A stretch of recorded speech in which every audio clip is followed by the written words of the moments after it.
100 years ago, the industry of transportation was changed forever by the automobile.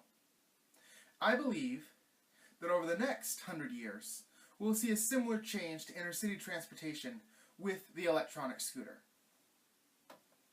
At first it sounds kind of silly that electric scooters are the big hot thing in transportation, but they are. Ride-sharing scooter companies like Bird, Spin, Lime are all doing a great job of revolutionizing inner-city transportation. How it works is the scooter company has the people go out, they set up the scooters every morning at 7 a.m., and then you unlock the scooter with an app on your phone, and that lets you take the scooter anywhere you want in the city. Then you park it, someone else takes it, they ride it, then around 6, 8, whenever, they go around, collect the scooters, charge them up, and distribute them the next morning. There are two main factors that make the industry great. The first factor is the cost effectiveness of it all. It only costs about $1 to unlock the scooter. From there, it's only about 15 cents a minute. That's fairly standard across the industry. When you factor all of the expenses in of buying the scooter, the maintenance, and all that, the end result is in about 1 or 2 months you pay off the price of the scooter and the scooter just makes money for you. The second thing that makes the scooter companies great is that they're environmentally and community friendly. They're electronics, so they don't use gas, which is fantastic. They're great for short distance commutes, which means you're not using a car, not using gas. Again, good for the environment.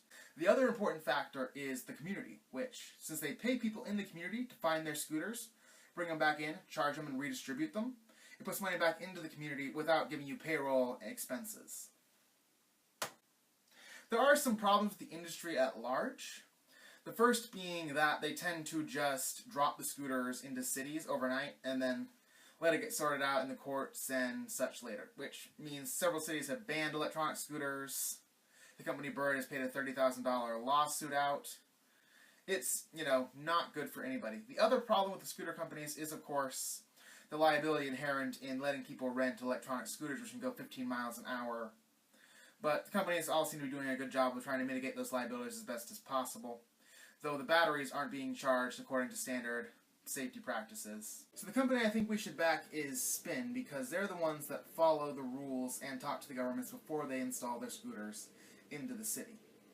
This is, key to a critical and successful long-term business, because this has gotten them into cities that have banned scooters. It's got them permission to operate in San Francisco as one of 2 companies that follow the rules. It's just better to be the person who's following the rules in the long run.